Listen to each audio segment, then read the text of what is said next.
When the Islamic warrior Saladin conquered the Crusaders and took control of Jerusalem, all right, he entered into an agreement that the Muslims would protect the Christian churches. And so he appointed 2 Muslim families. Both of these families had been in Jerusalem for, close to 1,000 years. And each generation has passed down the key. The key. Right. The physical key. Mr. Judah said that the key he presently has is 800 years old. It's incredible. He had another key, but it broke. And this is a Muslim. I mean, yes. Adbi Judah is a Muslim. And he said it's a great honor for a Muslim to hold the key to the Church of the Holy Sepulchre, which is the most important church in Christendom.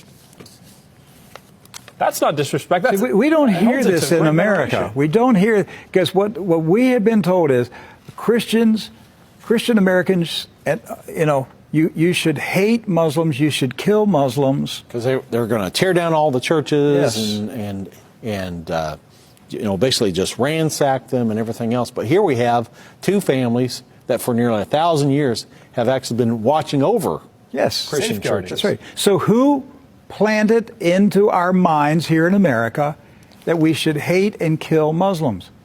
Who planted that thought in our head? Because it came into our society after 9/11. That's correct. So 9/11 was a calculated, planned operation, and it changed everything in our country. And so we were saturated with media propaganda, which who owns the media in this country? So we're saturated with this media propaganda.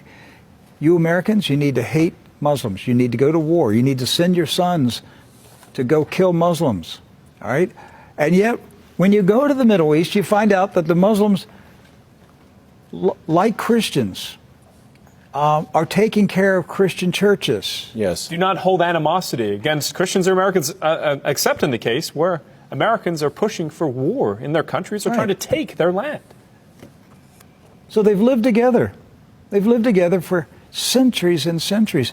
Jews, Christians, and Muslims have lived together for centuries. They were buying and selling. They were trading. They were doing business together. They were building houses next door to each other for centuries. And it didn't change until the Zionists came. Now, see, you say, wait a minute, I thought Zionists are Jews. Not all Jews are Zionists. And not all Zionists are Jews. Right. Zionism is a political movement. Yes. Right. It's an ideology. Yes. Not an ethnicity. And so when the Zionists came to Jerusalem and Palestine, basically in the 1920s and 30s and 40s, right, they came to agitate. They came to infiltrate. They came to seize control. And so they formed paramilitary groups, like Irgun.